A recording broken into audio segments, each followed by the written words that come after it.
35 लाख आलं, 15 कोटी आणि 35 कोटी असे 50 कोटी. आणि 3 मूल्य साखळी विकास, शेतकरी उत्पादक कंपनी स्थापना व बळकटीकरण म्हणजे फार्मर प्रोड्युसर कंपन्या बळकटीकरण करणे, क्लिनिंग ग्रेडिंग युनिट, गोदाम, सायलो, साठवणूक शेड, तेल घाणे प्रक्रिया युनिट, जैविक निविष्ठा निर्मिती युनिट, बीज प्रक्रिया युनिट, सोयाबीन इत्यादी.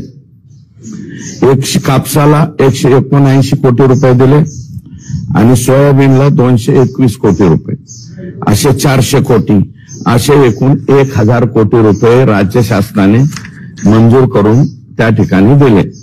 दिनांक 23 ऑक्टोबर आता बघा याच्यामध्ये 23 ऑक्टोबर रोजीच्या शासन निर्णयानुसार कापूस पिकाच्या उत्पादकता वाढ व मूल्य साखळी विकासासाठी 238 कोटी आणि सोयाबीन आणि इतर तेल बियासाठी 281 कोटी अशी 520 कोटी 86 लाख तरतूद 23 ऑक्टोबर 2023 लाच, तारखा लक्षात घ्या तुम्ही, 2023 लाच या ठिकाणी दिली. कृषी मंत्री श्री धनंजय मुंडे यांनी मूळ बाबी बदलून खरेदीद्वारे भ्रष्टाचार करण्यासाठी दिनांक 27 डिसेंबर 2023 रोजी अप्पर मुख्य सचिव श्री अनुप कुमार, आयुक्त प्रवीण गेडाम, प्रकल्प संचालक पोखरा परिमल सिंह, कृषी विभाग राज्यातील सर्व संचालक, कृषी सहसंचालक, कृषी विभागातील सहसचिव, उपसचिव व अवर सचिव श्री देवानंद दुधडे, उपमहाव्यवस्थापक MAIDC MCAER प्रतिनिधी कौसाडीकर यांची सह्याद्री अतिथीगृहावर सभा बोलवली, बैठक बोलवली व खर्च कृषी विभागाच्या अर्थसंकल्प व खर्चाबाबत चर्चा केली. या चर्चेत श्री दिलीप झेंडे यांनी कृषी मंत्री धनंजय मुंडे यांना आर्थिक लालच दाखवून मूळ बाबीला बगल देऊन nano urea, nano DAP, DSMS इत्यादी खरेदी करायच्या बाबीवर चर्चा घडून आणली. सन 2022-23 मध्ये वर उल्लेख केलेल्या बाबी नव्हत्या अगोदर तुमच्या लक्षात आला, त्यामुळे या बाबी नव्हत्या. त्यासाठी आयुक्त कृषी यांच्याकडून हा प्रस्ताव शासनाकडे पाठवला. कृषी मंत्री यांच्याशी संगनमत करून 8 फेब्रुवारी 2024 रोजी digital soil moisture sensor DSMS, nano urea, nano DAP, कापूस साठवणूक बॅग इत्यादी घटकांचा समावेश करण्यासंदर्भात शासनाकडे 8 फेब्रुवारी 2024 ला प्रस्ताव पाठवला. यातला आता एक मिनिट, कृषी मंत्री धनंजय मुंडे, त्यांचे OSD डॉक्टर वैभव पवार, खाजगी सचिव प्रशांत भामरे, कृषी आयुक्तालयातील संचालक विस्तार श्री दिलीप झेंडे, संतोष कराड, मंत्रालयातील उपसचिव यांच्या भ्रष्टाचार करण्याचा कट कारस्थानातून मूळ बाबीमध्ये बदल करून व DBT योजनेत सूट देऊन, DBT हे 2017चा GR आहे, DBT द्वारे शेतकऱ्यांना द्यावं, त्याला बगल देण्यात आली. DSMS, nano urea, nano DAP, कापूस साठवणूक बॅग, गोगल गायीचा प्रादुर्भाव रोखण्यासाठी वापरण्यात येणारे कीटकनाशक, मेटाल्डिहाइड, बॅटरी ऑपरेटेड फवारणी पंप हे पुढे तुमच्या लक्षात येईल. खरेदी करण्यासंदर्भात 6 मार्च 2024 रोजी बाब बदलासाठी कृषी मंत्री धनंजय मुंडे यांच्या अध्यक्षतेखाली सभा बोलवण्यात आली. त्याचा हा पुरावा हा सुद्धा मी तुम्हाला PDF द्वारे देतो. ही बैठक कुठे बोलावली, काय बोलावली ते. या सभेस प्रवीण गेडाम, डॉक्टर माधववीर, संतोष कराड, महेंद्र घाडगे, अवर सचिव कृषी, डॉक्टर प्रज्ञा मनोहर, अवर सचिव नियोजन, संचालक विस्तार प्रशिक्षण दिलीप झेंडे, तुम्ही हे नाव बरोबर येतात बघा, कृषी संचालक सुनील बोरकर, कक्षा अधिकारी नितीन शेळके हे अधिकारी मीटिंग करिता प्रत्यक्षात उपस्थित होते. या व्यतिरिक्त PR देशमुख परभणी कृषी विद्यापीठ, डॉक्टर खर्चे अकोला कृषी विद्यापीठ, डॉक्टर पाटील राहुरी कृषी विद्यापीठ व्हिडिओ कॉन्फरन्सिंग द्वारे उपस्थित होते. प्रवीण गेडाम आणि अनुपकुमार सुद्धा व्हिडिओ कॉन्फरन्सिंगद्वारे होते, प्रत्यक्षात हे उपस्थित नव्हते.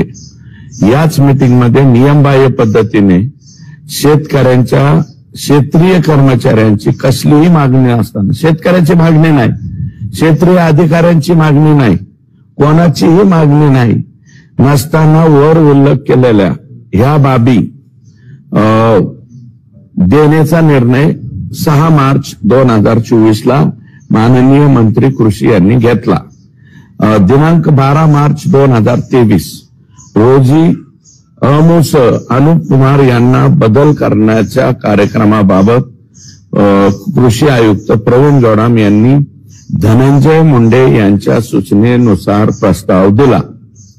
त्या प्रस्तावावर 12 मार्चलाच शासन निर्णय काढून तो लगेच निर्गमित, शासनाचं फास्ट काम किती आहे बघा. 12 मार्चला प्रस्ताव गेला कृषी आयुक्तालयाकडून आणि 12 मार्चलाच मंजुरी दिली. त्याचा सुद्धा संपूर्ण पुरावा बाब क्रमांक 2चा जो पुरावा आहे, हा पुरावा PDF द्वारे मी देतो.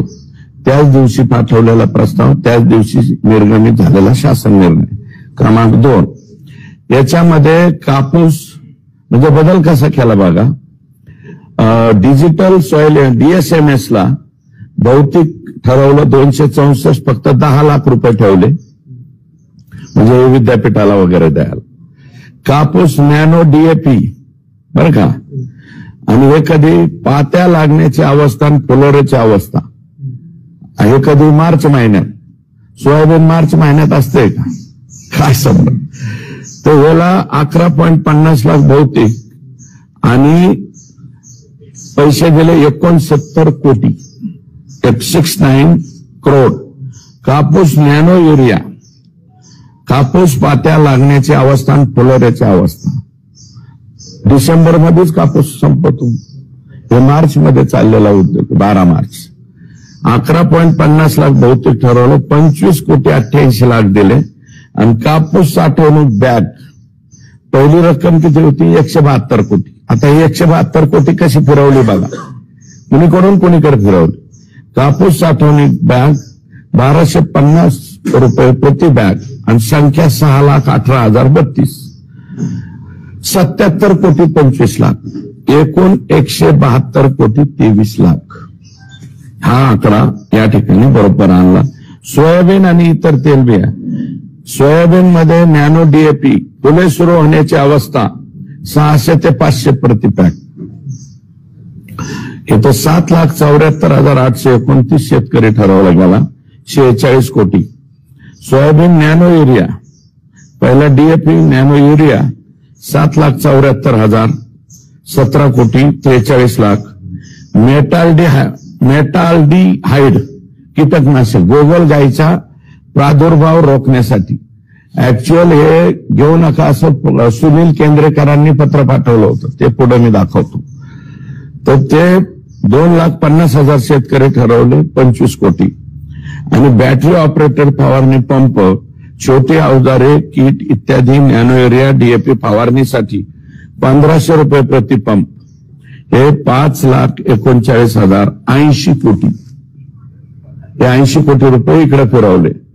म्हणजे गोदावून गेलं, तुमचं कापसाचं काय, शेतकऱ्यांना प्रचार प्रसिद्धी, हे सगळं मातीत गेलं. हे फक्त खरेदीवर आलं आणि ती सगळी खरेदी किती आहे, 342 कोटी. आयुक्त कृषी श्री प्रवीण गेडाम यांनी अमुस अनुपकुमार यांना पत्र क्रमांक 78 15 मार्च नुसार महाराष्ट्र कृषी विकास मंडळ व इतर खरेदी करायच्या बाबीमध्ये महाराष्ट्र शासनाने DBT धोरण स्वीकारल्यापासून शासकीय योजनामार्फत थेट खरेदी करण्याची मुभा देण्यात आलेली आहे, हे नमूद केलंय. प्रवीण गेडाम यांनी नमूद केलंय की हे DBT द्वारेच द्यावं लागेल. एवढं सगळं होऊन सुद्धा परंतु शासनाने मात्र म्हणजे यांनी सांगितलं नाही आम्ही सांगतो तेच हे करा. आणि 12/9/2017 एक शासन निर्णय की DBT शिवाय शेतकऱ्यांची कुठलीही कसली खरेदी करून नये, परंतु वर उल्लेख केलेल्या बाबीमध्ये खरेदी करता येत नाही. हे कोणाचं आहे? माझं नाही, आयुक्त गेडाम साहेबांनी त्या ठिकाणी लिहिलेलं आहे. त्या शासन निर्णयाच्या अटीमध्ये हे बसत नाही, ते पण क्लिअर सांगेल. तर महाराष्ट्र शासनाने वित्त विभागाचे परिपत्रक 18 मार्च 2017 ते पण देतो मी तुम्हाला पीडीएफ मध्ये. केवळ अनुदान व्यपगत होऊ नये म्हणून सो अँड सो केलं आणि खरेदीच्या प्रस्तावांना या 15 फेब्रुवारीला यांनी सांगितलं या खरेदीच्या प्रस्तावांना मंजुरी देऊ नये असं क्लिअर कट या ठिकाणी म्हणलंय. असा स्पष्टपणे उल्लेख केलेला असतानाही उपसचिव संतोष कराड यांनी शासनाचे पत्र क्रमांक 20-22-39 भाग 1 16 मार्च 2024 रोजीच्या पत्रानुसार माननीय मुख्यमंत्री यांनी दिलेल्या मान्यतेनुसार, म्हणजे मुख्यमंत्र्यांची सुद्धा 12 मार्चला इकडे जी.आर. काढला की 16ला लगेच जाऊन गडबडीमध्ये सही घेतली. ऍक्च्युअल मुख्यचा पुरावा माझ्याकडे आहे 16 मार्च 2024चा, हे सुद्धा पीडीएफ द्वारे तुम्हाला देतो. त्याच्यामध्ये असलं काहीही करण्याच्या पूर्वी माननीय CS यांच्या अध्यक्षतेखाली एक कमिटी आहे आणि त्या कमिटीने CS चीफ सेक्रेटरी यांच्या मान्यतेशिवाय मुख्यमंत्र्यांकडे फाईलच जाऊ शकत नाही.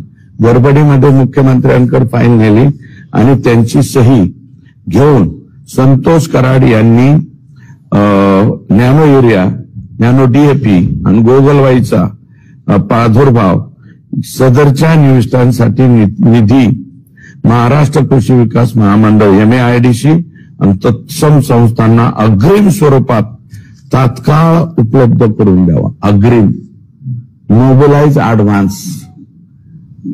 ऍडव्हान्स देण्याचा आणि बाब क्रमांक मी दिले ना आता तुमच्याकडं 3 हे तुमच्याकडे दिलेले आहे.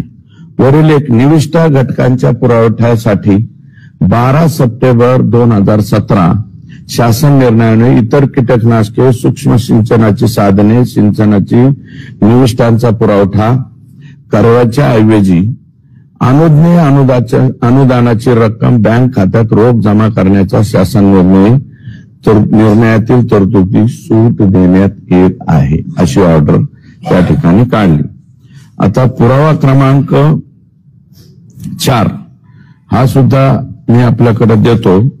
याच्यामध्ये काय म्हणलंय की 14 फेब्रुवारी 2024च्या खरेदीबाबतच्या तरतुदीस सूट देण्यात येत आहे, परंतु नियोजन विभागाच्या 12/4/2018 नुसार DBT मधून सूट मिळवण्यासाठी मुख्य सचिव यांच्या अध्यक्षतेखाली छाननी समिती स्थापन करून, जर सूट द्यायची असेल स्थापन करून त्यांच्या निर्देशानुसार DBT मधून सूट मिळवण्याकरता माननीय मुख्यमंत्री यांची परवानगी आवश्यक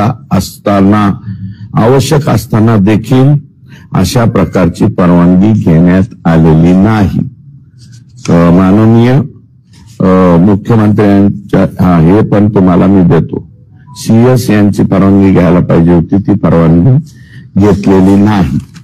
डायरेक्ट CM साहेबांची सही आहे.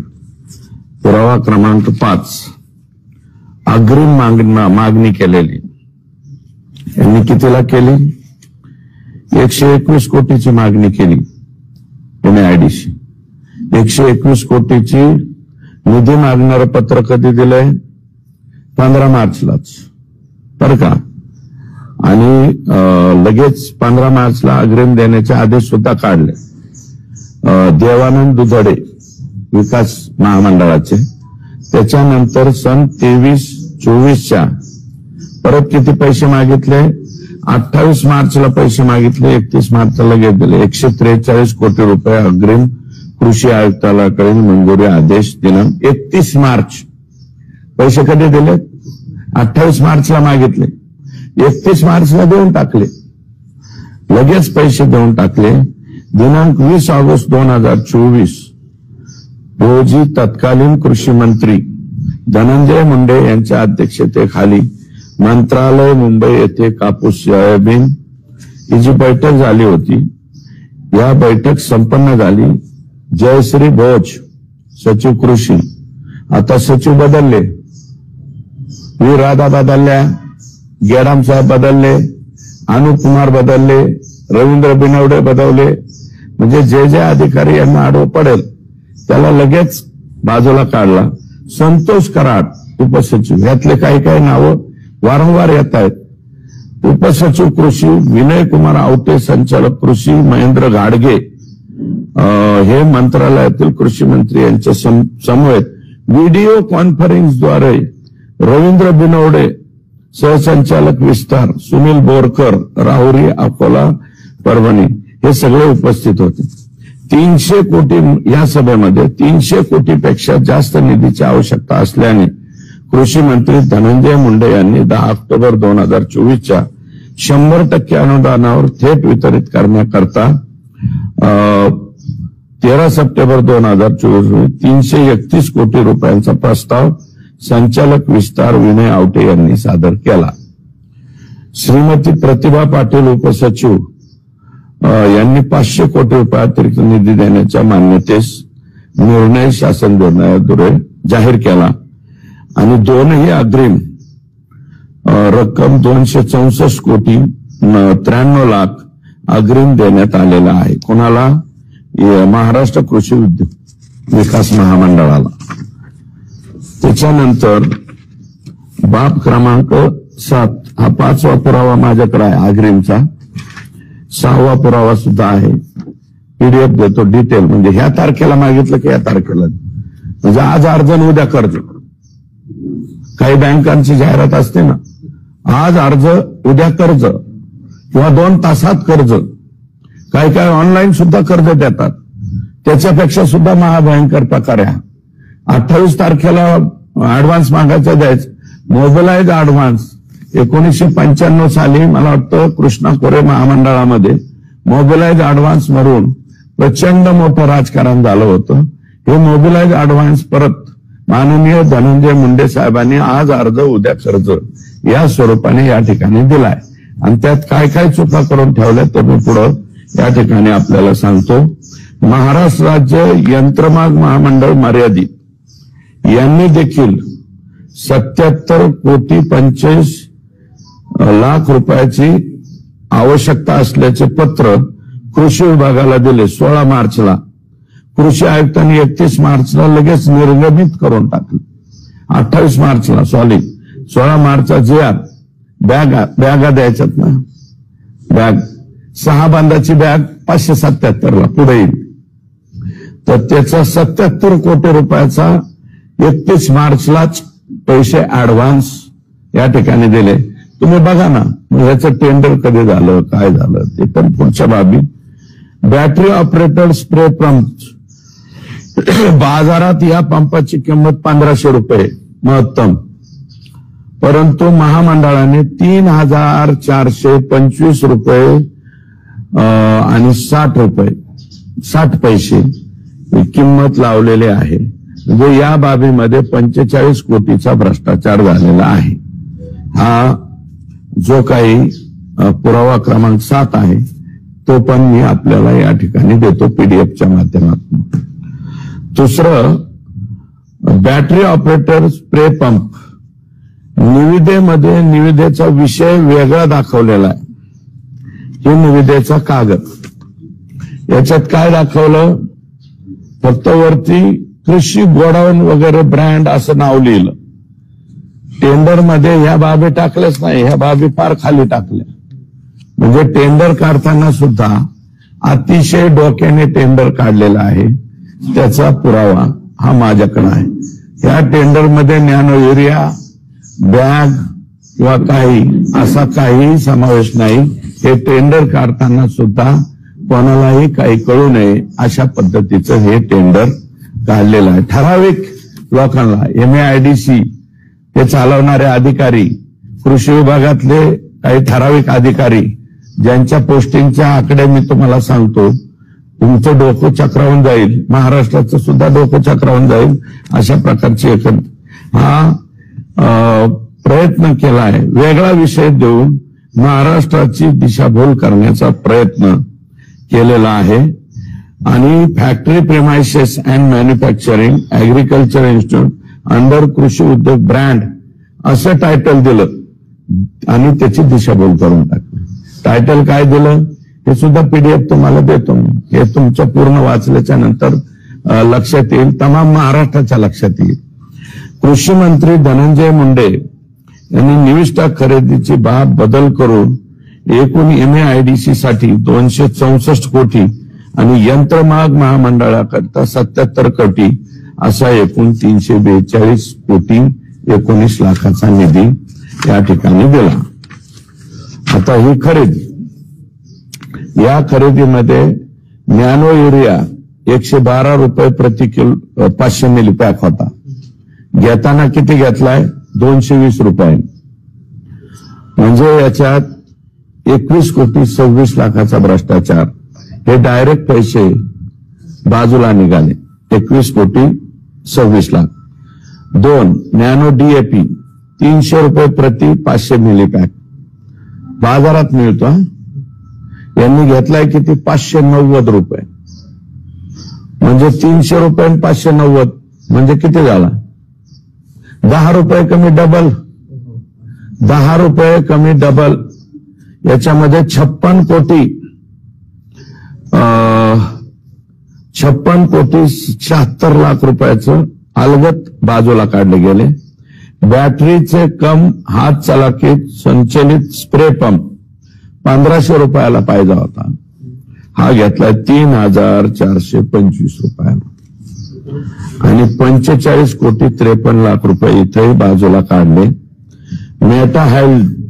मेटाल्डिहाइड 480 रुपयाला प्रति किलो आहे बाजारात. घेतलंय किती? 1275 प्रति किलो. 480 ची वस्तू केवढ्याला? 1275. याच्यात 15 कोटी 68 लाख. 139 कोटी 23 लाख अलगत बाजूला या ठिकाणी काढले गेले माननीय धनंजय मुंडे साहेब यांच्या नेतृत्वाखाली. त्याच्यानंतर कापूस साठवणूक बॅग 577 ला प्रति बॅग 6 बेल्ट असलेली मिळते बाजारात. आणि त्याचे जे नागपूरचे विक्रेते आहेत त्यांनी तशा प्रकारची तक्रार दिली की मी 6 बेल्ट असलेली बॅग, कारण कापूस जर बॅग मध्ये भरायचा म्हणल्यावर इकडून पॅकिंग पाहिजे ना, ती केवढ्याला मिळते बाजारात? 577 रुपये. आदरणीय धनंजय मुंडे साहेब यांनी ती केवढ्याला घेतली? 1250 प्रति बॅग. एक बेल्ट असलेली. किती बेल्ट आहे? एक बेल्ट. याच्यात 41 कोटी 59 लाख रुपये अलगत बाहेर काढले. ह्या सगळ्याची बेरीज केली तर 180 कोटी 83 लाख रुपये माननीय धनंजय मुंडे साहेब आणि त्यांच्या चमूने या ठिकाणी बाहेर काढले. आता पुढचं वाचू का? 1-2च पानं राहिले. नॅनो DAP म्हणजे आता तेच आहे हे 1250. भ्रष्टाचारास विरोध केल्यामुळे तत्कालीन अमुस अनुप कुमार, प्रधान सचिव व्ही राधा, प्रवीण गेडाम, रवींद्र बिनवडे यांच्या तडकाफडकी बदल्या करण्यात आल्या. अनुप कुमार यांची बदलीची सामान्य प्रशासन विभागाकडील नसती पाहिल्यास त्यांची बदली तत्कालीन कृषी मंत्री धनंजय मुंडे यांच्या तक्रारीवरून झाल्याचे अॅग्रोवनने लिहिलेले आहे. अॅग्रोवनला हा घोटाळा आलेला आहे.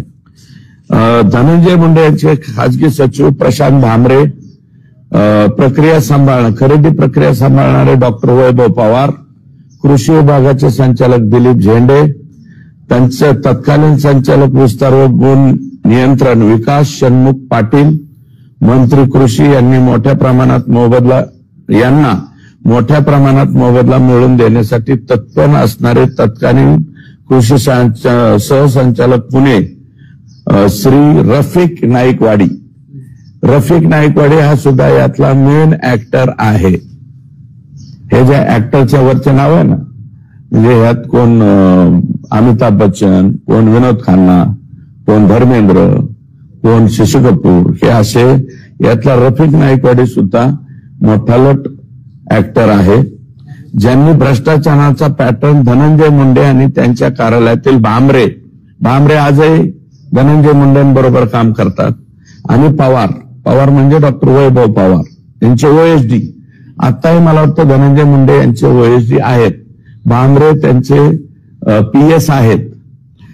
समजावून सांगितला या भ्रष्टाचाराच्या कार्यक्रमासाठी MAIDC doctor Mahesh Gondavale, MAIDC चे सुरेश सोनवणे, महेंद्र धांडे, सुजित पाटील, देवानंद दुधडे, महाराष्ट्र राज्य श्रीकृष्ण पवार, उपलेखापाल यांनी भ्रष्टाचारासाठी स्वतःचे 20% भागीदारी, या सगळ्यांची 20% आणि 80% रक्कम श्री धनंजय मुंडे कृषी मंत्री यांना वाटप करून दिली.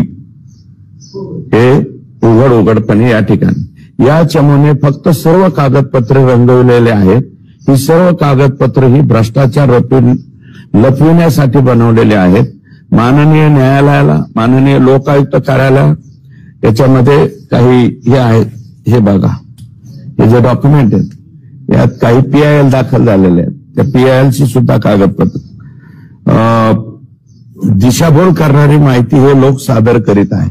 म्हणजे कोर्टाला सुद्धा खोटी माहिती द्यायची, लोकायुक्ताला सुद्धा खोटी माहिती द्यायची आणि त्यासाठी शेतकरी स्तरावर दिलेल्या निविष्ठाची गुणवत्ता तपासणी करण्यासाठी SIT स्थापन करण्यात यावी, अशा प्रकारची माझी या ठिकाणी विनंती आहे. Nano urea, nano DAP Panjabrao कृषी विद्यापीठ अकोला येथील शास्त्रज्ञांनी खताची शिफारस नसल्याने खरेदी करू नये. कुणी म्हणलंय? पंजाबराव देशमुख कृषी विद्यापीठाच्या कुलगुरूंनी पत्र पाठवले, खताची शिफारस नसल्याने खरेदी करू नये असा सल्ला दिलेला होता. शिवाय गोगलगाई वर्गीयमुळं जे नुकसान होते, विभागीय आयुक्त तत्कालीन त्यावेळेचा औरंगाबाद, आताचं संभाजीनगर, सुनील केंद्रेकर यांच्या अध्यक्षतेखाली समिती नेमण्यात आलेली होती.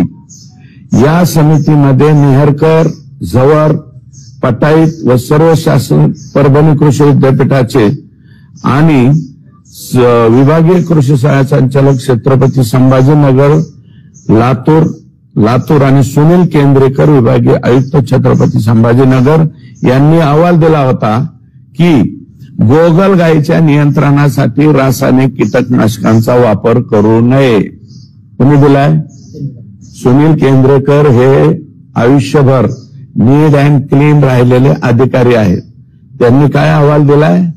गोगलगाईसाठी हे कीटकनाशक वापरू नका, कारण त्यामुळं उपयुक्त म्हणजे मित्र किडे जे आहे, उपयुक्त कीटकाचा व त्यावर मालूम असलेले पक्षी, छोटे प्राणी यांच्यावर विपरीत परिणाम होऊ शकतो. तसेच शेळी, पक्षी, जनावरे इत्यादींना चुकून हे खाल्ल्यास त्यांचा मृत्यू होऊ शकतो.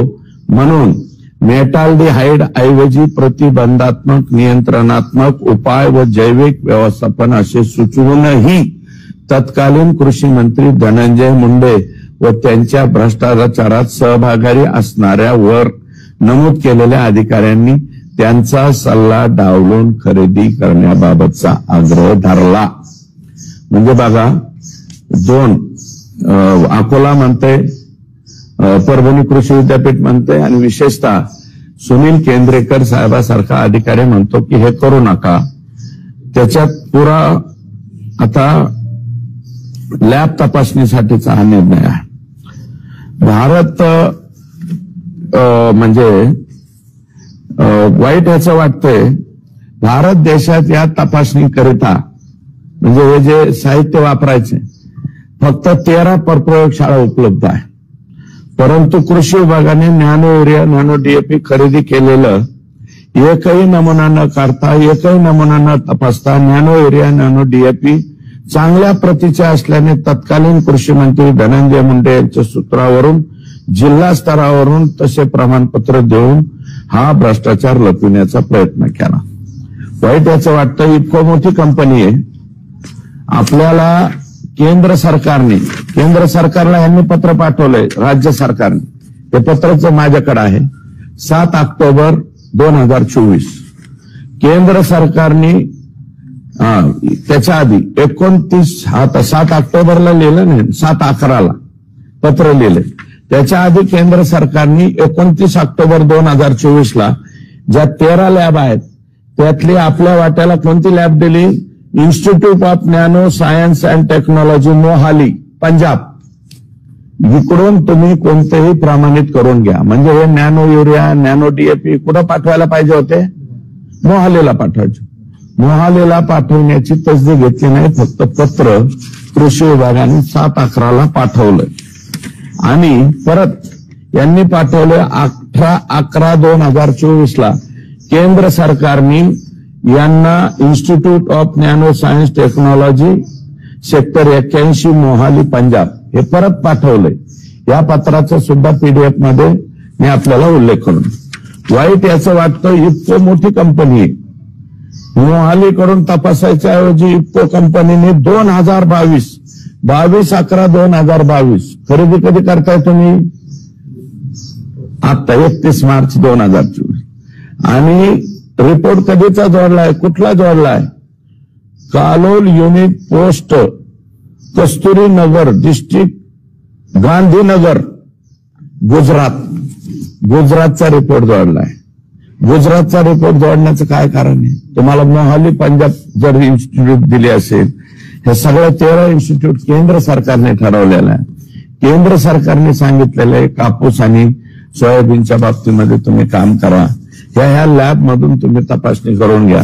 एकाही लॅब मधून एकाही याची तपासणी करण्यात आलेली नाही. हे याचे पुरावे. त्याच्यानंतर म्हणजे पुरावा क्रमांक 9, बॅटरी ऑपरेटर स्प्रे पंपा करता स्वतः उत्पादन न करता MIDC मधील अधिकाऱ्यांना पैसे खाण्यासाठी, म्हणजे ते MIDC सुद्धा कोण दाखवायला? MIDC ह्याच अधिकाऱ्यांच्या बगलबच्च्यांच्या नात्यागोत्याच्या ह्या कंपन्या आहेत. माझं तर म्हणणं आहे MIDCच्या खालच्या ज्या कंपन्या आहेत, प्रोड्युसर कंपन्या आहेत, या कोणाकोणाच्या कंपन्या आहेत हे एकदा तत्कालीन कृषी मंत्र्यांनी जाहीर करावं. त्याच्यानंतर मी त्यांचे संबंध कोणत्या राजकारण्याशी कोणत्या याच्याशी संबंध आहेत हे मी जाहीर करायला सुद्धा या ठिकाणी कमी करणार नाही. त्याच्यानंतर कापूस साठवणूक बॅगेच्या बाबतीत अत्यंत निकृष्ट दर्जाची बॅग दिली, ज्याचा उपयोग साठवणुकीसाठी होऊ शकत नाही. बरं का, या बॅगला एकच बेल्ट आहे आणि याचं कोणी तक्रार दिलेली आहे? नागपूर नॅनो युरिया DAP खरेदी केलं, एकच बेल्ट असल्याने जर बेल्ट तुटला तर शेतकऱ्याचं आतोनात नुकसान होणार. तुम्ही जरा शेतकऱ्यांना पण विचारा ना, ही बॅग कशी आहे काय आहे. आम्ही बडबड करतोय म्हणून. नागपूर येथील केंद्रीय कापूस संशोधन केंद्राने 577 रुपयाची ही बॅग, ज्याला 6 बेल्ट आहेत, पुरुषोत्तम हिरुडकर यांचं नाव काय? पुरुषोत्तम हिरुडकर नामक उत्पादकाकडून घेतलेली होती नागपूरच्या लोकांनी. पुरुषोत्तम हिरुडकर यांनी या उत्पादकाने शासनाकडे या बॅगच्या निकृष्ट दर्जाबाबत व किमतीबाबत तक्रार केलेली आहे. आणि सगळ्यात हाईट आहे. ह्या कागद मी तुम्हाला दाखवतो, हा सुद्धा PDF मध्ये किंवा व्हॉट्सअपवर तुम्हाला देतो. भारतीय जनता पार्टीची मातृसंस्था असलेल्या राष्ट्रीय स्वयंसेवक संघाच्या शेतकऱ्यांसाठी काम करीत असलेल्या भारतीय किसान संघ यांनी दिनांक 26/5/2024 रोजी पत्र दिलंय. कोणाला? तत्कालीन माननीय उपमुख्यमंत्री देवेंद्र फडणवीस आणि आत्ताचे मुख्यमंत्री. 27 तारखेला त्यांनी 69-95-685 नंबर सांगतो, आउटवर्ड नंबर. हे तर काय लिहिलंय साहेबांनी?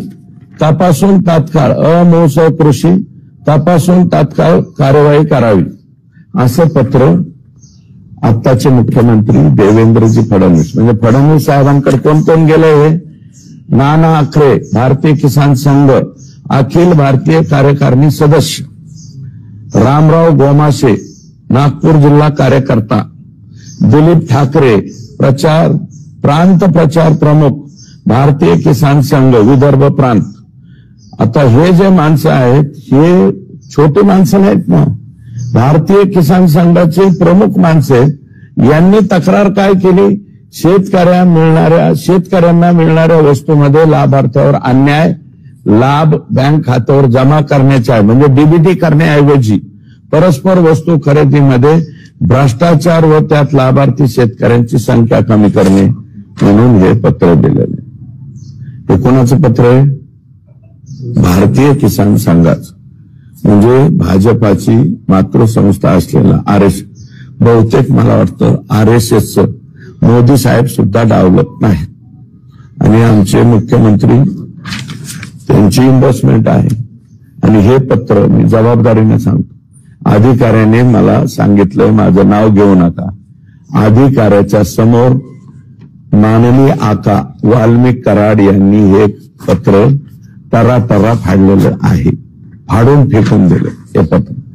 मी आज कृषी आयुक्तालयाला चॅलेंज करतो, त्यांच्याकडे हे पत्र आहे का? त्यांच्याकडे हे पत्र नाहीये.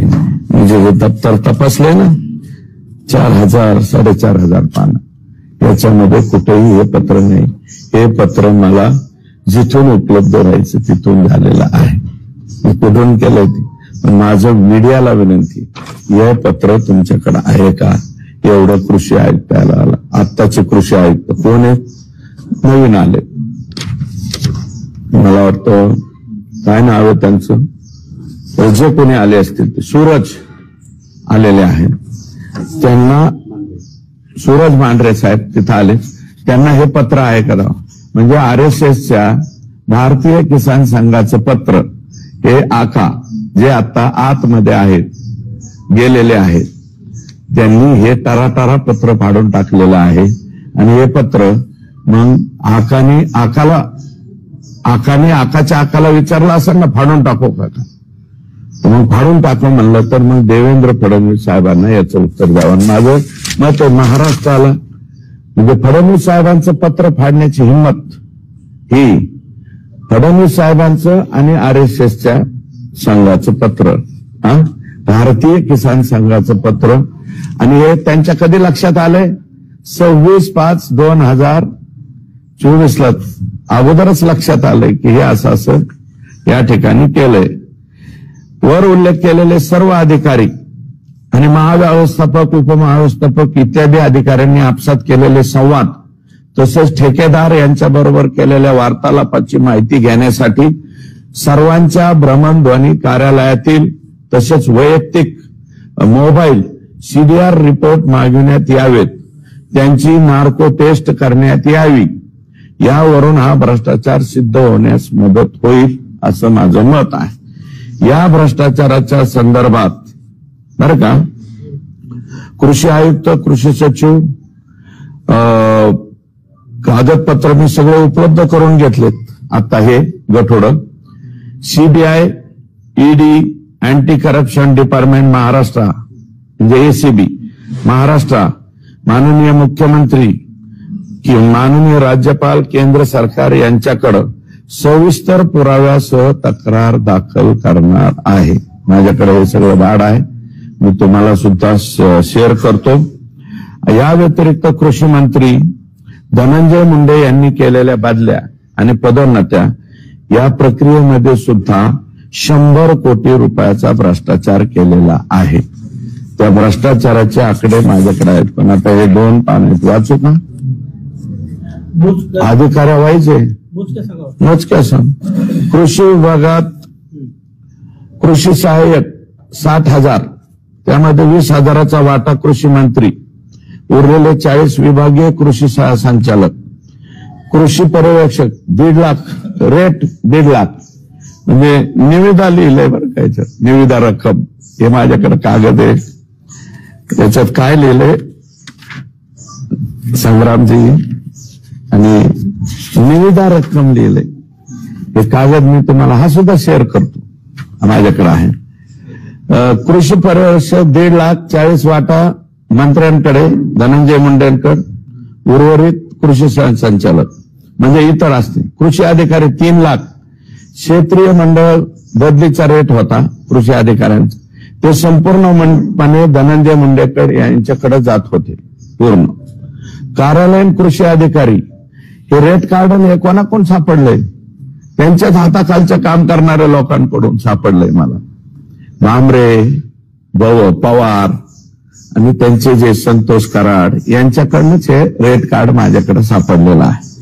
कार्यालयीन कृषी अधिकारी 2 लाख संपूर्णपणे मंत्री. तालुका कृषी अधिकारी 5 लाख संपूर्णपणे धनंजय मुंडे. कार्यालयीन तंत्र अधिकारी, मी हे खोटं बोलत नाही, हे तुम्ही जाऊन काही अधिकाऱ्याला आणि कर्मचाऱ्याला सुद्धा विचारा. 4 लाख तंत्र अधिकारी धनंजय मुंडेकडे यांच्याकडे जात. उपविभागीय कृषी अधिकारी 7 लाख टोटल मंत्री. कृषी उपसंचालक 5 लाख डायरेक्ट मंत्री. जिल्हा अधीक्षक कृषी अधिकारी 9 लाख कमीत कमी आणि जास्तीत जास्त 30 लाख. जिल्हा व योजनांची जिल्हा आणि योजनांची उपलब्धता म्हणजे कोणत्या जिल्ह्याला किती माल आहे हे तपासून हा दर ठरविला जात होता. संपूर्णपणे धनंजय मुंडे यांच्याकडे जात होते. विभागीय कृषी संचालक ठाणे विभागाकरता, हे जरा त्यांचे प्रेमाचे आहेत बरं का, कोण होते ते नाव आहे माझ्याकडे, ते नाव बी तुम्हाला मी शिरी देतो. 80 लाख ठाणे विभागाकरता. पुणे आणि नाशिक, कोल्हापूर आणि छत्रपती संभाजीनगर 60 लाख. अमरावती विभाग 40 लाख. नागपूर विभाग 40 लाख. संपूर्ण वाटा कृषी मंत्री यांच्याकडे जात होता. संचालक पदाकरिता संचालक निविष्ठा व गुण नियंत्रण सगळ्यात जास्त काय आहे, टेस्टिंग जिथे आहे ना तिथं माल जास्त काढण्यात आलेला आहे. 5 कोटी रुपये. इतर संचालक 2 लाख. हे 5 लाख आहे का 5 कोटी नाही हो. 2 आणि 2 4 आणि 3 7 शून्य म्हणजे संचालक पदाकरता संचालक निविष्ठा व गुण नियंत्रण 5 कोटीचा रेट डायरेक्ट. इतर संचालकांचा रेट 2. ह्याच्यात बी 2 कोटी संपूर्ण वाटा कृषी मंत्री यांचे 2 कोटी. 2 आणि 2 4 7 शून्य. माझं गणित जरा कच्चं आहे, तुम्ही तेवढंच पक्क करून द्या अशी माझी विनंती. संचालक निविष्ठा व गुण नियंत्रण कार्यालयातील तंत्र अधिकारी खाते 1 कोटी रुपये. कृषी अधिकारी खाते 60 लाख. तंत्र अधिकारी बियाणे 25 लाख. कृषी अधिकारी बियाणे 15 लाख. कृषी उपसंचालक बियाणे 80 लाख. तंत्र अधिकारी कीटकनाशके 50 लाख. कृषी अधिकारी कीटकनाशके 30 लाख. विभागीय कृषी संचालक तंत्र अधिकारी गुण नियंत्रण बघा विभाग पुणे, ठाणे, छत्रपती संभाजीनगर, नाशिक 1 कोटी. उर्वरित सर्व विभाग 50 लाख. त्यांच्यानंतर त्यांच्या अधीनस्थ कार्यरत असणारे कृषी अधिकारी विभाग सर्व विभाग 30 लाख. जिल्हा गुणवत्ता नियंत्रण अधिकारी पुणे, छत्रपती संभाजीनगर, नाशिक, जळगाव, नांदेड, कोल्हापूर, जालना, यवतमाळ जिल्ह्याकरता 60 लाख. नागपूर विभागातील गुण नियंत्रण अधिकारी जिल्हा स्तरावरील 10 लाख. अमरावती, मराठवाडा, कोकण, ठाणे इतर जिल्ह्यासाठी 25 लाख. पुणे, नाशिक व कोल्हापूर विभागातील इतर जिल्ह्यांसाठी 40 लाख. इतर कोणत्याही पदासाठी कुटुंबाजवळ राहण्यासाठी म्हणून मंत्री स्तरावर होणाऱ्या बदल्यांमध्ये कमीत कमी 2,50,000 रुपये. जर कृषी खात्यातल्या कोणाला आपल्या कुटुंबाच्या किंवा तालुक्याच्या गावात जायचं असेल, जिल्ह्याच्या गावात जायचं असेल तर त्याचा रेट 2.5 लाख रुपये होता. पदोन्नती प्रक्रियेतील ज्या अधिकाऱ्यांच्या चौकशा सुरू आहेत ऐका, त्या अधिकाऱ्यांच्या चौकशा बंद करण्यासाठी कमीत कमी 25 लाख ते 1 कोटी रुपये एवढे घेतले जात होते. आणि हे फाईल वरून लक्षात येईल. मी त्या फाईली आणि हे सुद्धा सगळं जाहीर करील असं माझं मत आहे. सर्व अधिकारी कर्मचारी यांच्या बदल्या पदोन्नत्यांच्या नसती यांची पाहणी आणि अभ्यास केला असता 70 ते 80% बदल नागरी सेवा मंडळाच्या शिफारशीशिवाय केलेल्या आहेत. नागरी सेवा विकास मंडळ म्हणजे माहिती आहे ना, सरकारने काय केलेलं आहे की हा जो बदली अधिनियम झालेला आहे तो सगळ्यात खाली अगोदर अधिकाऱ्यांनी करायचा आणि नंतर मंत्र्याकडे. 70 ते 80% हे बघितलेलं नाही, 20% सुद्धा पाहिलेलं नाही. सर्व बदल्या व पदोन्नतीमध्ये तत्कालीन कृषी मंत्री धनंजय मुंडे, प्रशांत भामरे, रविकिरण पाटील यांनी कृषी आयुक्तालय स्तरावरील संपूर्ण महाराष्ट्रात ठराविक एजंटची नेमणूक केली होती. प्रशांत भामरे व रविकिरण पाटील यांचे सीडीआर परत भ्रमण दूरध्वनी सीडीआर रिपोर्ट, कार्यालयातील दूरध्वनी तसेच व्हॉट्सअपवरील कॉल संबंधित कंपनीकडून माहिती मागविल्यास सर्व एजंटची नावे बाहेर पडतील आणि त्यानुसार ठरवलेली दरसूची सुद्धा बाहेर पडेल.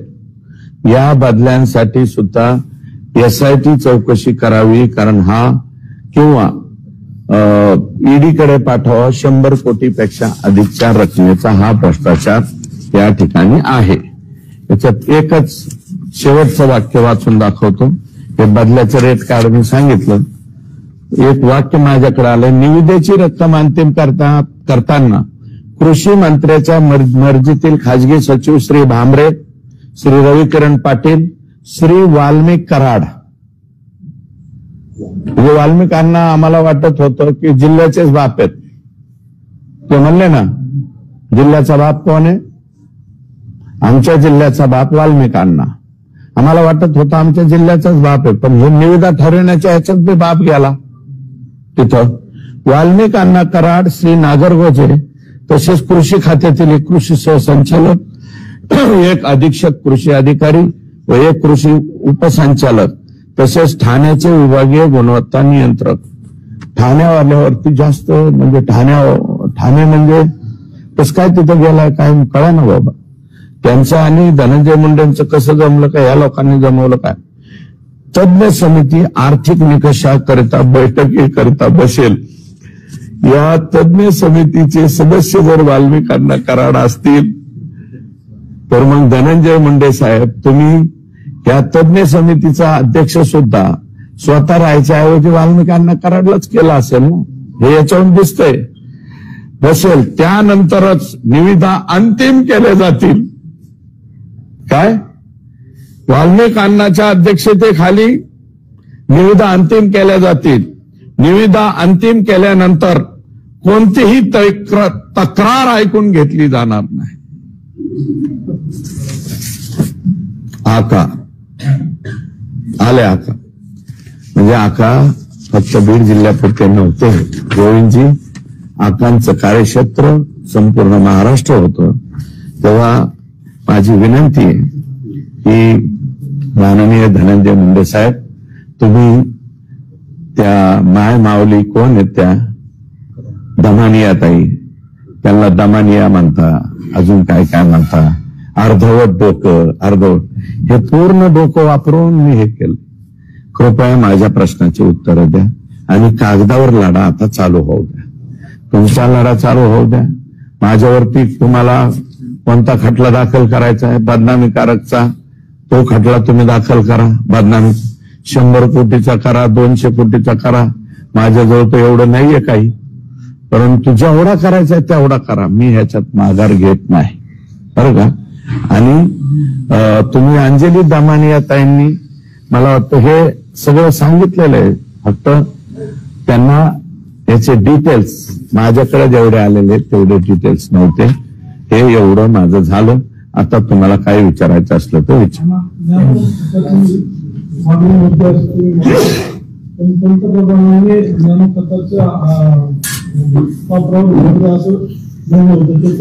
एक मिनिट ऐका, ते कुठं म्हणलं होतं ते दुसरीकडे. इथं त्या खत वापरा सगळं करा, परंतु तुम्ही लॅबची परमिशन घेतली का? प्रधानमंत्र्यांचं वाक्य दुसरीकडचं आहे. इथं लॅबची परमिशनच नाही ना. मोहालीच्या लॅबची परमिशन घ्यायला पाहिजे होते ना. तुम्ही कसं काय आणि बाप कस काय बदलल्या? अरे गोडाऊन बांधा ना. शेतकऱ्याचे 3-3 वर्ष शेतकरी सोयाबीन घरामध्ये ठेवतो. बीड जिल्ह्यात ठेवत नाही का? आपल्याकडे ठेवतो. त्याचं कारण काय की शेतकऱ्याकडे साठवणुकीला नाही येत. कमी दर असले की मला एका शेतकऱ्याने दाखवलं होतं पहिल्या या वर्षीचा सोयाबीन हे मागच्या वर्षीचा आणि त्याच्या मागच्या वर्षी असं दाखवलं. बाबी सगळ्या बदलण्यात आलेल्या आहेत. आणि प्रधानमंत्र्याचे निर्देश नाही आहेत. प्रधानमंत्र्याचे पहिलेचे निर्देश आहेत की ह्या बाबींवर खर्च करा, या बाबीच सगळ्या बदललेल्या आहेत. हा, पुढं तुम्ही हे जे आता सगळं मांडलंय ते कागदावरती आहेच, पण मग याची तुम्ही पुढे तक्रार केली का करणार? आत्ताशी डॉक्युमेंट मला मागून घ्यायला 2 आठवडे लागले, डॉक्युमेंट मागून.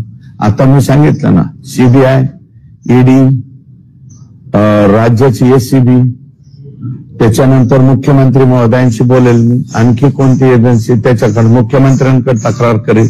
आणि मुख्यमंत्र्यांचंच पत्र फाडलंय ना, कुठे मुख्यमंत्र्यांचंच पत्र फाडलंय ना. मी मुख्यमंत्र्यांना दाखवतो ना, साहेब हे तुमचं, मुख्यमंत्र्याचं नाही, राष्ट्रीय स्वयंसेवक संघाचे जे भारतीय किसान संघ आहे बरं का, ही संलग्न आहे ना RSS, यांचं पत्र फाडलंय ना.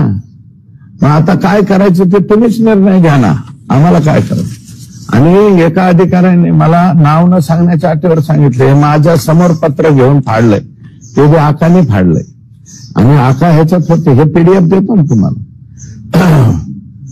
उच्च कमिटी टोटल किती कोटी जमा? हा घोटाळा 180 कोटी आणि प्लस इकडचा, नाही मी तुम्हाला दाखवलेला आहे तो 180 कोटी तर 80 लाख, आणि इकडचा याच्यातला 20-25 कोटीचा आहे. नाही 25 कोटी, 180 कोटीचा इकडचा आणि इकडचा 100 कोटीचा, आणि बॅगचा 25 कोटीचा, असं जवळजवळ 200 आणि हा 100, 300 कोटी रुपयापर्यंत भ्रष्टाचार जातो. हा 300 कोटी जातो. मी PDF देतो ना, मी तुम्हाला सगळ्या मीडियाला देतो, त्याच्यानंतर प्रिंट मीडियाला बी देतो. हे सगळं माझ्याकडे आहे. याचे खुलासे धनंजय मुंडे साहेबांनी करावेत असं माझं. आणि त्यांनी म्हणले ना, अंजलीताई दमानियांवरती हे दाखल करतो, त्याच्याऐवजी माझं म्हणणं आहे माझ्यावरती खटला दाखल करा, त्या खटल्याला सामोरं जायची माझी तयारी आहे. 100 कोटीच्या वर त्या आकडेवारी आहेत, हे PDF देतो ना तुम्हाला. 100 कोटीच्या वर 100% गोळा केलेत. आणि म्हणूनच तर अर्धा मराठवाडा पाण्याखाली बुडालेला असताना, कमरा इतकं शेतकऱ्याच्या कापसात पिकात पाणी असताना रश्मिका मंडाना आणायचं सुधारतंय ना. रश्मिका मंडाना कोणत्या काळात आल्या? अरे अख्खा मराठवाडा पाण्याखाली बुडाला होता. हिंगोली गेलं, परभणी गेली, बीड गेलं निमार्द म्हणजे पलीकडचा पाठ, संभाजीनगर गेलं, जालना गेलं, नांदेड गेलं पाण्याखाली, सगळा धाराशिव गेलता, लातूर गेलता, हाहाकार उडाला होता. या हाहाकाराच्या काळात तुम्ही रश्मिका मंडानांना आणू नये असं माझं मत नाही, पण कोणत्या काळात आणता? कृषी मंत्री महोदय, तुमचं स्वतःचं लक्ष कुठं होतं? सगळेजण सगळीकडून दाखवत होते ना मीडियावरती, सगळा मराठवाडा पाण्याखाली गेलाय, सगळ्याचं वाटोळ झालंय, आमचं झालंय, चमटं झालं. त्या काळात तर मला रश्मिका मंडानाचा कार्यक्रम आठवतो म्हणल्यावर मग सांगायचं काय? तुमचं नेमकं चाललंय काय, असा एकंदरीत प्रश्न त्या ठिकाणी निर्माण होतो. बीडचं जे पालकमंत्री पद आहे ते भाड्याने देण्यात आलं होतं, तसं शेवटचं जे पान वाचलंय याच्यावरून तुम्ही समजायचं की यांचं कृषी मंत्रीपद सुद्धा भाड्याने आकांकडेच दिलेलं होतं. कारण आकांशिवाय फायनल करायचं नाही असं याच्यामध्ये हे जे इतिवृत्त आलेलं आहे, हे जे रेट कार्ड आलेलं आहे सगळ्या अधिकाऱ्यांचं, हे रेट कार्ड मला इकडून तिकडून नाही, धनंजय मुंडे साहेबांच्या विश्वासातलेच एका माणसाच्या हातातले डायरीतला कागद माझ्या हाती लागलाय आणि तो मी तुमच्या सर्वांच्या पुढे सांगतोय. हे लिहिलंय कुणी त्यांचं, आणि याची सुद्धा PDF देतो मी तुमच्याकडे, ही टाका. माझं म्हणणं स्पष्टपणे लोकांच्या पुढे टाकली पाहिजे असं माझं मत आहे. त्यांनी पत्रकार परिषद घेतल्या, त्यांनी पत्रकार परिषद घेतली, उत्तर त्याला दिली नाही, त्यांना बदनामी म्हणली आणि कोणाप्रमाणे त्यांनी त्या दिवशी दुसरी पत्रकार परिषद घेतली, पण त्याला खटला दाखल करेल पण केला नाही. माझं म्हणणं असं आहे, दमानियाताईंवरती करावा. दमानियाताईंनी यातल्या काही बाबी सांगितलेल्या आहेत, फक्त त्यांच्याकडे पुराव्यानिशी नव्हतो. काही पुरावे दिले ना, त्यांनी पण दिले, अंजलीताईंनी पण दिले, पण माझ्याकडे काही पुरावे आहेत ते मी दाखल केले. आता याच्यावरती उत्तर त्यांनी द्यावं. आणि नसेल तर माझ्यावरती खटला दाखल करावा. संजय राऊत तुमच्याविषयी थेट म्हणतायत की तुम्ही डील केली आणि डील केल्याच्या नंतर शांत बसले असं थेट म्हणतायत तुम्ही. हे बघा, ज्यांचं आयुष्य डील करण्यामध्ये गेलं, ज्यांचा पक्ष डील केल्यामुळं त्या पक्षाचीच वास्तुशांती झाली, वज वाटोळं झालं. 63, 53, 55 जागेच्या खाली बाळासाहेब ठाकरे साहेबापासून कधी जागा आल्या नाही. त्या 20 जागेवर ज्यांच्या डीलमुळं, जे स्वतः डीलरच आहेत, त्याच्यामुळे ते मला वाटतं जेलात सुद्धा जाऊन आले. त्यांनी सुरेश धस बद्दल डील हा शब्द वापरणं हे पटत नाही. संजय राऊत साहेबांना बहुतेक माहित नसेल, मी फाटका माणूस आहे बरं का. डील बिल हा शब्द सुरेश धसला लागू होत नाही हे कदाचित त्यांना माहित नसेल. त्यांच्या माहितीचे काही लोक आमच्याकडे पाठवावे, ते माहीत झाल्याच्या नंतर तुम्हाला कळेल. मला जास्त बोलायचं नाही. मी पहिल्यापासून त्यांच्यावर म्हणतो की ते इंटरनॅशनल स्पीकर आहे. त्या इंटरनॅशनल स्पीकरवर यापेक्षा अधिक मी काही बोलत नाही. आणि मला वाटतं आता विधानसभेच्या निवडणुकीच्या नंतर त्यांच्या मातोश्रीवर सुद्धा त्यांच्याबद्दल कितपत विश्वासार्हता राहिलेली हे मला सांगता येणार नाही. नावाचा आजारामुळे ते कॅबिनेट बैठकीला आणि हजर राहिले. ठीक आहे, ते त्याच्याबद्दल मला काय बोलायचं नाही. ते असतील आजारी होते म्हणून तर मी भेटायला गेलतो. त्याचा धचा माक्याला गेला, त्याचं उत्तर दिलंय मी. आता परत रिपीट काय बोलत नाही. काही दिवसापासून तुम्ही आक्रमकपणे आरोप केले धनंजय मुंडे यांच्यावर आणि ते आजारी असल्यामुळे तुम्ही त्यांना भेटायला देखील गेले, परंतु त्यावेळी नेमकी काय रिएक्शन होती त्यांची? एक मिनिट ऐका, 100% भेटायला जाण्यात काय गैर आहे का? मी भेटायला गेलो, मी डिनाय केलं नाही. तुम्ही टीव्ही वाल्यांनी कोणीतरी हे पर्पजली आहे, आम्हाला माहिती आहे कोण लीक करतं, कोण काय करतं. करू द्या ना लीक. मी रात्री बित्रीचा थोडीच भेटायला गेलतो, दिवसा ढवळ्या भेटायला गेलतो, भेटून आलो.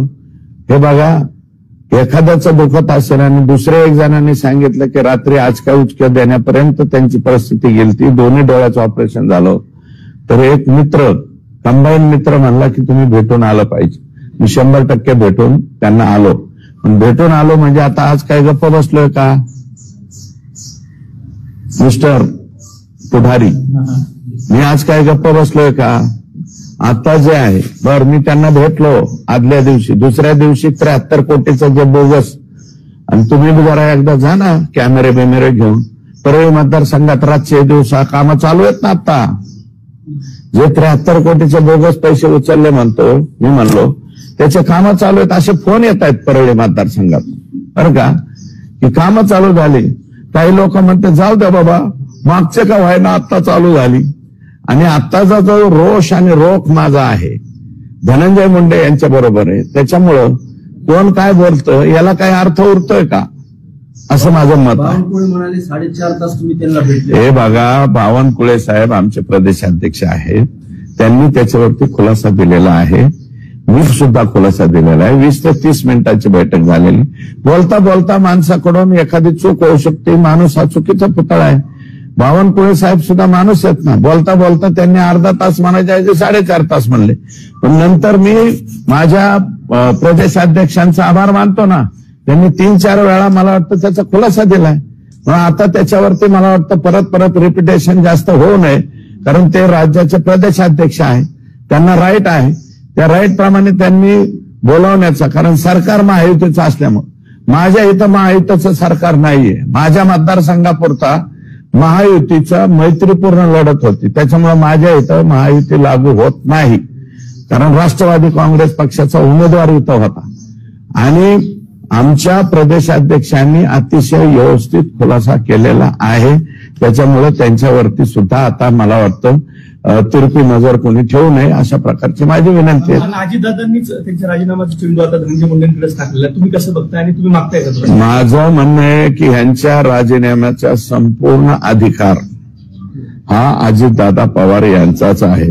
अजितदादांनी त्या सांगितलं ना, स्वतः मी सुद्धा राजीनामा दिलेला आहे. मी पाहिलेला आहे अजितदादांनी राजीनामा.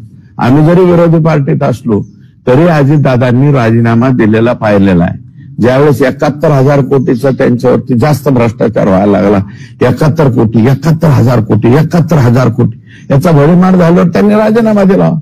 तसं माझं म्हणणं काय की धनंजय मुंडेंनी देऊन टाका ना, आता थोड्या दिवसापुरता राजीनामा द्या ना, आणि तुमचा संबंध जर संतोष देशमुखच्या खुनामध्ये नाही आला, हे जे भ्रष्टाचाराचं आहे याच्यात नाही आला, तर परत पुनर्स्थापित व्हा ना तुम्ही.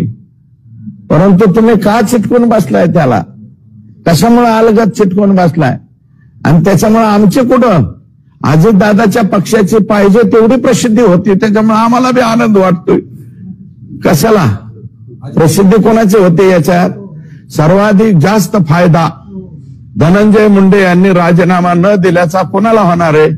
तर तो माननीय अजितदादा पवार यांच्या पक्षाला होणार, असं माझं मत आहे. सर्वाधिक जास्त फायदा. दादा म्हणले याबद्दल ज्या तुम्ही आरोप केले यावर मुख्यमंत्र्यांकडे आपण तक्रार केली आहे का, आणि त्याच्यावर काही कारवाई झाली? 100% सगळ्यांच्या बाबतीत मैले की संतोष देशमुखच्या खून प्रकरणापासून मी बिंदू नामावलीच्या बाबतीत पत्र दिले. मी जे अधिकारी लोक करुणा मुंडेंच्या गाडीमध्ये पिस्तोल ठेवतात त्यांच्या तक्रारी दिल्यात, रश्मीजी शुक्ला मॅडमकडे दिल्यात, आता एसीबीकडे सुद्धा देणार आहेत. सगळे पत्र रेडी आहेत. भास्कर केंद्रे म्हणले ना माझ्याकडे टायफाईड नाही, भास्कर केंद्रेकडे काय काय आहे त्याचे सगळे पुरावे कुठून येतात? मला परळीतूनच येतात. ते सगळे जोडून देतो ना आता एसीबीकडे. सचिन सानप, अजून एक बरेच आहेत ते. आणि हे खासदाराची चड्डी काढणारा ते बदली होऊन गेलेला कोण? ते गणेश गर्जे मुंडे, गणेश मुंडे. मला एक सांगा, खासदार राष्ट्रवादी काँग्रेस पक्षाच्या शरद पवार साहेबांच्या पक्षाचा असू, पण मेंबर ऑफ पार्लमेंट आहे ना, मेंबर ऑफ पार्लमेंटची चड्डी काढतो म्हणजे काय वाक्य आहे ते? हे माज कशाच आहे? ही मस्ती कशाची? आणि मग ह्या 300 कोटी रुपये मिळाल्यावर आणि त्याच्या आकाच्याच हातात सगळं काय असल्यामुळं मग संतोष देशमुख सारखे नाही होणार, महादेव मुंडे सारखे प्रकरण नाही होणार, तर काय होणार आहे? आणि स्वतःच्या मतदारसंघात माननीय धनंजय मुंडे यांचं काय लक्ष आहे? हे राजस्थानी मल्टीस्टेट का काय आहे? याच्यावर एफआयआर झालेला आहे. कधीचा आहे हा? 2024चा एफआयआर आहे. 20,000 लोकांच्या ठेवी अडकल्या, 300 कोटी रुपयाच्या ठेवी बुडाल्या. 15 महिने झालं. फक्त चेअरमन अटक आहे. कोण चेअरमनचं नाव काय? बियाणी एकटाच अटक, बाकी सगळे संचालक फरार आहेत. कसं काय फरार राहतात धनुभाऊ? म्हणजे महादेव मुंडेला मारणारे माणसं 15 महिने 16 महिने फरार. 300 कोटी रुपये, ह्या 300 कोटीपैकी 250 कोटी रुपये हे फक्त आणि फक्त परळी तालुक्यातल्या लोकांचे आहेत. त्या 250 कोटी रुपयांच्या ठेवी थांबल्या. जवळजवळ 5-6 लोक स्वतःचा जीव सोडून दिला त्यांनी. याच्याकडे बघायला धनंजय मुंडेला लक्ष नाही. हे जे 15 महिन्यापासून, मी आता एसपींना बोलणार आहे, आयजींना बोलणार आहे, 15 महिन्यापासून संचालक फरार कसं काय राहू शकतात? हे जे फरार, आणि एक शाळा आहे जणू ह्या चमूच कॉलेज आहे, शाळा आहे, तिथून पैसे पुरवले जातात कोणाला? फरार आरोपींना. हे पोलिसांना सापडत नाही परळीतल्या किंवा बीड जिल्ह्याच्या पोलिसांना कसं काय सापडत नाही? हे फक्त चेअरमन, ते जे काय नाव त्यांचं, बियाणी साहेब एकटे स्वतः जाऊन बसलेत, बाकीचे सगळे फरार. अरे काय तारा माणसाने, बीड जिल्ह्यातल्या माणसांनी जगायचं कसं हे सांगा ना मला तुम्ही. इकडं 5,000 कोटीला अडकलेत ज्ञानराधा, जिजाऊ, या मल्टीस्टेट. अजून एक कोणती? लयत महासाहेब यात. अरे ह्यांना लाजा वाटत नाही, जिजाऊंचं नाव देतात, महासाहेबाचं नाव देतात. ज्ञानराधा, अरे हे ज्ञानराधाचा हे कुठे? स्वतःच्या बायकोला 3-3 आणि 5-5 गाड्या बॉडीगार्ड लिहायला, गाडीच्या खाली उतरताना खुर्ची का काय ठेवायची, ते बारकी स्टूल, मग गाडीच्या खाली उतरायची यांची बायको. अशा पद्धतीचे वागलेत लोक हे. आणि ह्याचं कर्ज कोणी उचललंय? सगळं धनंजय मुंडे आणि वाल्मिक कराड यांच्या शिफारशीवर हे 300 कोटीचं वाटोळं झालेलं आहे. माहिती आहे का? मला माहिती, मी माहिती घेतली आहे. सगळं वाटोळं यांनी केलं. याच्यावर अजून प्रशासक नाही. 15 महिन्यापासून गुन्हा दाखल होऊन गेलाय. का प्रशासक येत नाही? धनंजय मुंडे साहेब का प्रशासक येऊन देत नाहीत का? तर हे पैसे घेतलेले 3 कोटी 2 कोटी 5 कोटी सगळे बगलबच्चे हे धनंजय मुंडे आणि वाल्मिक कराड यांचे पिलावळे सगळी. आणि हे इतके खतरनाक आहेत हे काही लोक, म्हणजे मी सगळे नाही म्हणत, असे टाळी वाजवणाऱ्यांकडून सुद्धा पैसे गोळा करीत होते. हा तृतीयपंथीयाकडून पैसे गोळा करतात. म्हणजे हे खालचे कार्यकर्ते बरं का, मी काय वरच्या ह्यांना म्हणत नाही. मग स्वतःचे कार्यकर्ते कोणाकडून पैसे गोळा करतात हे जे माहित. मग माझं म्हणणं आहे की 300 कोटीचा डल्ला मारून हे लोक फरार आहेत. यांचे दुकानं कसं काय चालू आहेत, यांचे व्यवहार कसे चालू आहेत, म्हणजे एकदम बिनविक्रतपणे यांचे व्यवहार चालू आहेत. आणि यांच्या दुकानात जर कोणी गोरगरीब माय माऊली मागायला गेली की आमचे पैसे द्या तर किती हसत. म्हणजे ह्या संचालकांचे व्यवहार चालू, ह्यांचे दुकानं चालू. मग पोलिसांना ह्यांचे घरातले लोक बिका आणून पोलीस स्टेशनला बसवता येत नाही. पैसे कुठून जातात, कोणत्या अकाउंटवरून जातात हे तपासायचं काम कोणाचं आहे? परळी पोलीस म्हणजे फक्त यांनी सांगितलं तेवढ्याच कारवाया करायच्या का? यांनी सांगितलं बापू आंदोळेच्या खून प्रकरणाच्या वेळेस 8:30 वाजता घटना घडली, फिर्याद देताना 7 वाजता दाखवली. 8:30च्या वेळेस बबन गीते हा वैद्यकिनीच्या हे नाही का टोल, बबन गीते तो काय माझ्या पक्षाचा नाही, परंतु बबन गीते इथं होता. कोणता? वैद्यकिनीच्या टोलवर. आपण जाता येता बघता ना, टोलवर होता त्यावेळेस तिकडे खून काढला, तरी बबन गीतेचं नाव 302 मध्ये. म्हणजे तुम्हाला फक्त, आणि त्याच्यामुळं खुनाचा कालावधी 1.5 तास मागे सरकेला FIR देताना. यांचं काय लक्ष आहे? बोगस कर्ज प्रकरण यांचेच अफाटेत. तुम्हाला सांगतो, एक 6 लोकांनी फिर्याद दिली. लक्ष्मण शिवाजी तांदळे, सोमनाथ दराडे, तुळशीराम मस्के, शुभम आगाव, पाटील राम दराडे, योगेश्वर अच्युत दराडे. याच्यामध्ये एक मस्के सोडता बाकी सगळे बिचारे वंजारी समाजाचे माणसं. हे काय केलंय ह्या पाठ्याने? हे जे मी पीक विमा घोटाळा म्हणतो, मी जो आकडा सांगतोय 5,500 कोटीच्या वरती गेलाय, त्याचं कारण असं आहे की हे बघा, हा एक पठ्ठा आहे, मला चष्मा घालू दे. ऋषिकेश पिता गोविंद आंधळे हा पोरगा सारडगावचा का काय, हे सारडगावचा. आणि हे सगळे जे लोक आहेत ना, हे मस्के, हे जे नावं सांगितले, हे सारडगावचे. याने काय केलंय, विविध कामासाठी याचे CSC सेंटर होतं ऋषिकेश आंधळेचे, याच्याकडे जायचं. तो पीक विमा भरणे, तसेच आधार दुरुस्ती करणे, पॅन कार्ड काढणे हे काम करायचे. याने काय केलं, याने CSC सेंटर माजलगाव तालुक्यात काढले यांच्या नावावर. यांना म्हणला मी तुमचे कागद. यांनी CSC सेंटर लक्ष्मण शिवाजी तांदळेच्या नावावर म्हणजे माजलगावचा रहिवासी दाखवला आणि तिथे एक CSC सेंटर काढलं. सोमनाथ दराडेच्या नावाने माजलगावला CSC सेंटर काढलं. तुळशीराम अर्जुन मस्केच्या नावाने माजलगावला, राहणार सारडगाव, तालुका माजलगाव. म्हणजे माणसं कुठून सापडायचे मला सांगा. सारडगावचा माणूस, सारडगाव तालुका, कारण ते व्हाईस चेअरमन होते बघा मुंडे साहेबाच्या कालावधीपासून, आगाव त्यांचं गाव आहे. आणि एक पंडित अण्णा बरोबर असायचं, त्यांचं बी गाव तेच आहे. तर त्या सारडगावच्या पट्ट्याने काय केलं, सोमनाथ दराडेचं माजलगाव, मस्केचं माजलगाव, सेंटर ID त्याचे नंबर सुद्धा आहेत याच्यात, ह्याचे सुद्धा PDF देतो बाबा तुम्हाला. आणि असे दर्शवून शुभम शिवाजी आघाव माजलगाव, पाटील राम दराडे याचं माजलगावला, आणि योगेश्वर अच्युत दराडे यांनी CSC सेंटर माजलगाव. या 6 जणांच्या नावाने CSC सेंटर खोलले स्वतंत्र. आणि त्या CSC सेंटर मध्ये कोणाचे गोरगरीब सगळे वंजारी समाजाच्या माणसांचे, जे रोज शेतात राबतात, जे रोज गुरामागे आहेत, जे कधीही रस्त्यावर येत नाहीत, अशा वंजारी समाजाच्या माणसांची नावं टाक. आता ज्यावेळेस धाराशिव जिल्ह्यामध्ये याची तक्रार झाली, धाराशिव जिल्ह्यामध्ये हे CSC सेंटरचं नाव आलं, त्यावेळेस हे लोक फिर्याद द्यायला गेले. हा जो ऋषिकेश पिता गोविंद आंधळे गेल्या 4-5 दिवसापासून फरार झालाय बरं का.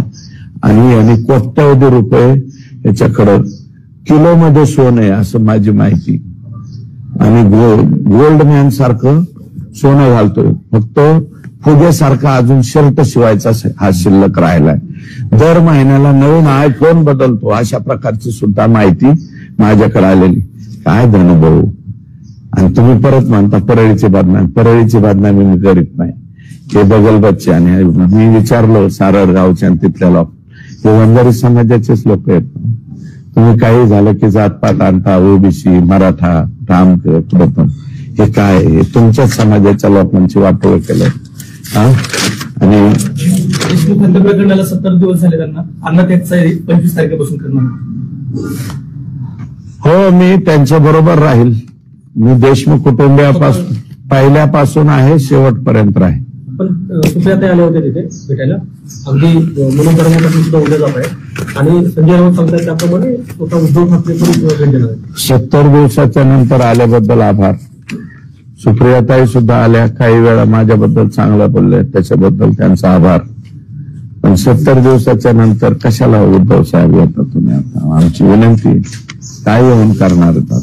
आता चार्जशीट फाईल होईल काही दिवसामध्ये, थोडं राहिले अजून. आम्ही काही साईड ऍक्टरच्या बाबतीत पत्र दिले ना, ते डॉक्टर वाय भाषे, महाराजा तांदळे कोण उर्फ महाराजा, आणि ज्यांनी आकाला बाहेर जाण्याला फिरण्याला मदत केली, ते बिकड हे ते, यांच्या बाबतीत स्वतंत्र मोका लागावा. हे सहआरोपी करावेत का स्वतंत्र मोका लावा, याच्यावरती आम्ही विचार करतोय, देशमुख कुटुंबीय आणि आम्ही. कारण यांना सहआरोपी करण्याच्या नादात मेन आरोपींना जाऊ द्या, आता ते न बोललेलं बरं. त्याच्यामुळं हे मदत करणारे आणि हे सुद्धा लोक इतके बेमालूमपणे मदत करतात. आणि अजून मला वाटतं आज धनंजयनी काहीतरी स्टेटमेंट केलंय, कोणत्या तारखेला मटण पोहोचवतंय आकाला जेलमध्ये, आता काय होतंय असं काहीतरी आलंय. इतकं कसं, पण ते तर शाकाहारी होता आका, मला कसं काय कळलं ना भाऊ, का दुसऱ्यांना चाललंय, इतरांना, इतर जाऊ द्या मला त्याच्यावर नाही. देशमुख कुटुंब आणि गावकऱ्यांची बैठक झाली, त्यांचं असं म्हणणं की आमचं प्रशासनावर विश्वास नाही, आम्ही 25 तारखेला आंदोलन करणार. मी त्याच्यापूर्वी जाऊन त्यांचं काय दुमत झालेलं आहे, ते गाव आमचंच आहे, लढवई हे गाव आहे. त्या एका गावाने 2003 ला इतिहास घडवलेला आहे. ते गाव काय सोपं नाही. मासाजोकर आमचेच आहे, देशमुख कुटुंबीय आमचं आहे. आम्ही एकत्रित बसू, कोणत्या बाबीमध्ये काय त्यांना कमतरता जाणवते तर त्या बाबतीमध्ये प्रशासनावर विश्वास नाही असं कसं, त्यांनी स्टेटमेंट केलं, विश्वास आहे. काही बाबी राहिल्यात, आता तो एक आंधळे अटक व्हायचा राहिलाय, अजून ऑर्डर ह्या बी टीमच्या बाबतीत. मग मी माझी तक्रार लेखी दिली ना ह्या बी टीमच्या बाबतीमध्ये. रश्मी शुक्लांना दिले, बसवराज तेली जे आहे, बसवराज तेलींना तक्रार दिली ना ह्या बी टीमच्या बाबतीत, लेखी दिली, ती पण तुम्हाला देऊन टाकतो. संतोषचे बंधू त्यांचं तेच म्हणणं की बी टीमकडनं आम्हाला धमक्या किंवा अशी गोष्ट होतात, अवकात नाही त्यांचे. आता जरांगे पाटलांची भेट घेणार आहे, नाही, ते माझं दैवत आहे. काल जरांगे पाटील उघडून आले असता ते म्हणले की आता थोडं जखम, ते माझं दैवत आहे, समाजाचं दैवत आहे, त्याच्यावरती मी अधिक बोलणार नाही. माझा फोकस हा आता संतोष देशमुख, महादेव मुंडे आणि हे भ्रष्टाचार या सगळ्यावरती आहे, आणि मी हे तडीस नेऊन लावणार आहे. आणि मला आनंद आहे की मसाजोकर संतोष देशमुखचं कुटुंब हे मला वाटतं माझ्या बाजूने बोललं बरं का. मला कोणाचं बाकी काहीच नको, ते कुटुंब बोललं त्यात मी समाधानी. आणि ह्याच्या बाबतीत मी शेवट पण A to Z यांचं नीट वाकडं केल्याशिवाय मी काय आता स्वस्त बसत नाही, एवढं माझं मत आहे. जिल्ह्यातील जे गंभीर प्रश्न आहेत, गुन्हेगारी असेल, विकास संदर्भात असेल, या सगळ्यावर आपण सडेतोड बोलताय आणि यावर मुख्यमंत्री काही कारवाई करत नाहीत असं दिसतंय का? नाही, अजिबात नाही. तुम्ही हे वाक्य कसं वापरता? ज्या ज्या सभागृहामध्ये मी मागण्या केल्या त्या सगळ्या मुख्यमंत्र्यांनी मंजूर केलं, मान्यच मानलंय. नंतर उज्ज्वल निकम साहेबांची सुद्धा फाईल जी आहे ती मूळ झालेली आहे. आणि मुख्यमंत्र्यांनी काय करायचं ठेवलंय? विकास कामावर अहो एक मिनिट ऐका, विकास कामाचं तुम्ही आता विकास ह्याच्यात आणू नका. विकास होत राहील, चालत राहील. विकासाने काय दिवे लागले ते बघता येईल. माणसं जिवंत राहण्यात तर तुमचा विकास का कुठून आणून कोणाबरोबर खायचा आहे, कशाला खायचा आहे? मुख्यमंत्र्यांनी कोणती बाब टाळली मला एवढं सांगा ना तुम्ही. मोका लावला, 302 लावा, 302 लावला. यांची संपत्ती जप्त करा. आता जप्त करायला लगेच प्रॉपर्टी अटॅचमेंट चालू केली. मुख्यमंत्री याच्या बाबतीमध्ये सगळ्यात बाबतीत पॉझिटिव्ह आहे. आणि देशमुख कुटुंबियाचा आणि राज्याच्या संपूर्ण जनतेचा माननीय मुख्यमंत्री यांच्यावरती देवेंद्रजी फडणवीस साहेबांच्यावरती विश्वास आहे. आणि देवेंद्रजी फडणवीस साहेबांनी मला सुद्धा माझ्या मागे ठामपणे उभं राहिलेले आहेत ना. एवढ्या ह्याच्यामध्ये अगदी ठामपणे जो माणूस माझ्या मागे उभा राहतो त्यांना कसं काय तुम्ही अविश्वास दाखवता? कोणीच अविश्वास दाखवू शकत नाही. महाराष्ट्रातला एक सुद्धा सिंगल पर्सन. राजस्थानी पर्सनल नाव जोडवला, त्याच्यासोबत आता ज्ञानराधा आहे, मासाहेब आहे, तर याची सुद्धा ठेवीदार जे आहेत त्या शेकडो कोटीमध्ये ठेवी आहेत. त्याबाबत 5,000 कोटी आहेत, 5,000 कोटी. त्यातले 3700 कोटी, 3,700 कोटी एकट्या ज्ञानराधाचे आहेत. मी ज्ञानराधा, जिजाऊ, अजून कोण येते, राजस्थानी, साईराम. अरे ह्यांना लाजा तरी वाटायला पाहिजे. साईराम, साईबाबांचं नाव दिलंय, रामाचं नाव दिलंय. आणि खुशाल कुणीकडे पैसे वापरले. यांच्या प्रॉपर्टी जप्त करून हे सगळे लोक जेलात घालून. आणि याच्यामध्ये मी माननीय मुख्यमंत्री, उपमुख्यमंत्री अजितदादा यांच्याशी बोललोय, रजिस्ट्रारशी बोललोय आणि केंद्रीय रजिस्ट्रार यांच्याकडे सुद्धा जाऊन आलोय. मी त्यांच्याशी चर्चा केली की काही ना काही, जसं शारदा चिटफंड घोटाळा पश्चिम बंगालमध्ये त्यातला मार्ग काढला होता तसा काहीसा मार्ग इथं काढावा लागेल. आणि या सगळ्या संस्थांवरती लवकरात लवकर प्रशासक लावून यांच्या आहेत तेवढ्या प्रॉपर्ट्या तरी विकून सगळ्यात छोटे जे स्मॉल इन्व्हेस्टर आहेत, सगळ्यात छोटी रक्कम म्हणजे ज्याची 10,000, 25,000, 50,000 त्यांना तरी अगोदर पैसे ह्याच्यातून मोकळं व्हावं. कारण याच्यात ऑलरेडी सीबी म्हणजे ईडी वगैरे चौकशा लागलेल्या आहेत. ईडीने सगळे दप्तर यांचं जप्त केलंय. हा, मोहाली नाही 2000. एक मिनिट आहे, इफ्कोने जो रिपोर्ट जोडलाय ना तो 2022चा आहे. खरेदी 2023-24ची. ऑर्डर केली हे मिळालं नाही, त्यांना मिळालंच नाही. ते रिव्हर्स रिटर्न झालं. आता ते तुम्ही त्यांनाच दमानिया ताईंनाच विचारा.